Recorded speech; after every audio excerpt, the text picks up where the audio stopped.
Welcome to Storytime, where dreams unfold like mist in the moonlight.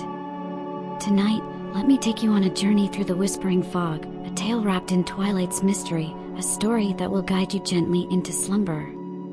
The town of Eldermere had always been a quiet place, nestled between rolling hills and thick forests. But as twilight fell upon the cobblestone streets, a strange mist would rise from the riverbanks, curling through the town like spectral fingers. The locals called it the Whispering Fog, for those who walked alone in its depths sometimes heard voices, soft, beckoning, and oddly familiar. Arthur Holloway had never been one to believe in ghost stories. A pragmatic man in his late 30s, he had returned to Eldermere after years away, seeking nothing more than the peace he had once known. He had inherited his grandmother's old house at the edge of the woods, a place where childhood summers had been filled with warm breezes and the scent of blooming jasmine. But as he stepped inside, an inexplicable sense of unease settled over him. The first night was uneventful, save for the distant hoot of an owl and the occasional rustling of leaves. But on the second night, Arthur awoke to the sound of whispers. Faint, indistinct, like voices carried on the wind. He sat up, heart pounding, straining to listen. The house was silent. Yet, when he looked out the window, he saw the fog rolling in, thicker than before. Determined to shake off the eerie sensation, Arthur ventured outside. The mist clung to him, cool and damp, swirling in patterns that almost seemed intentional.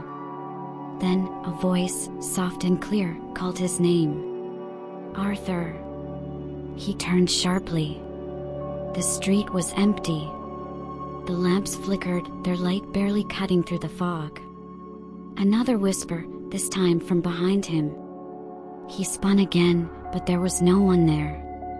Just as he convinced himself it was a trick of the wind, he noticed something ahead, a shadow moving within the mist. Heart hammering, he took a step forward. The fog parted just enough to reveal a figure, a woman, dressed in flowing white, her face obscured by the haze. "Who are you?" he called out. No response. Just a lingering silence that sent a chill through his spine.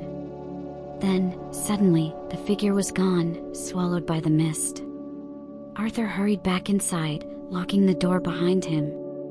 Sleep did not come easily that night. The next morning, he sought out the town's historian, an elderly woman named Margaret Greaves. When he mentioned the mist and the whispers, her expression darkened.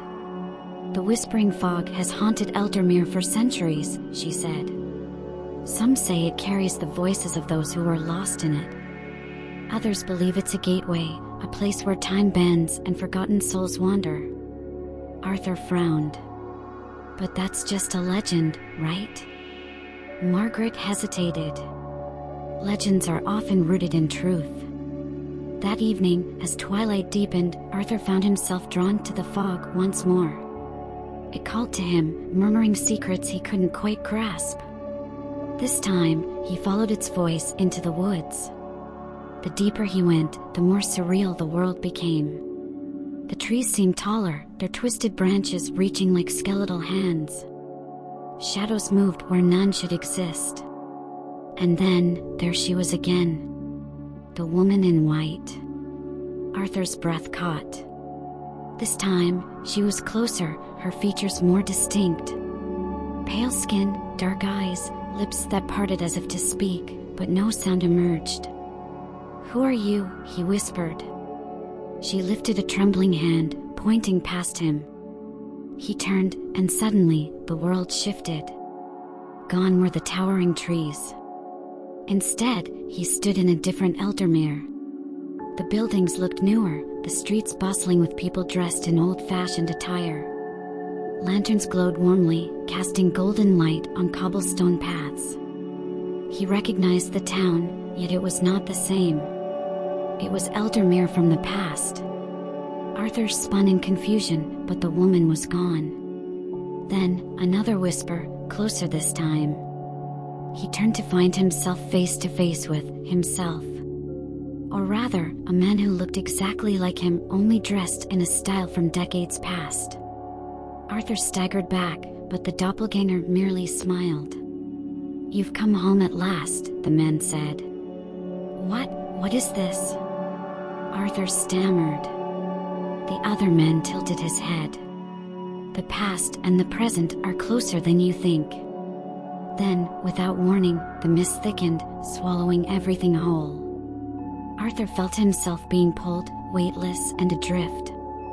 The whispers grew louder, rising to a crescendo before silence. He awoke with a jolt, back in his bed, the first rays of dawn filtering through the curtains. For a long moment, he simply lay there, heart pounding. Had it all been a dream? A hallucination? But then he saw it, the imprint of footsteps on his wooden floor, leading from the door to his bed. Footsteps that were not his own. And outside, the fog still whispered. And so, as the fog drifts through the night, carrying echoes of the past, we drift too, into dreams, where time bends and whispers call us home. Thank you for listening to Storytime. Sleep well, and let the whispers of the night guide you into slumber. Thanks for your time. Please subscribe. Don't forget to press the bell icon for more.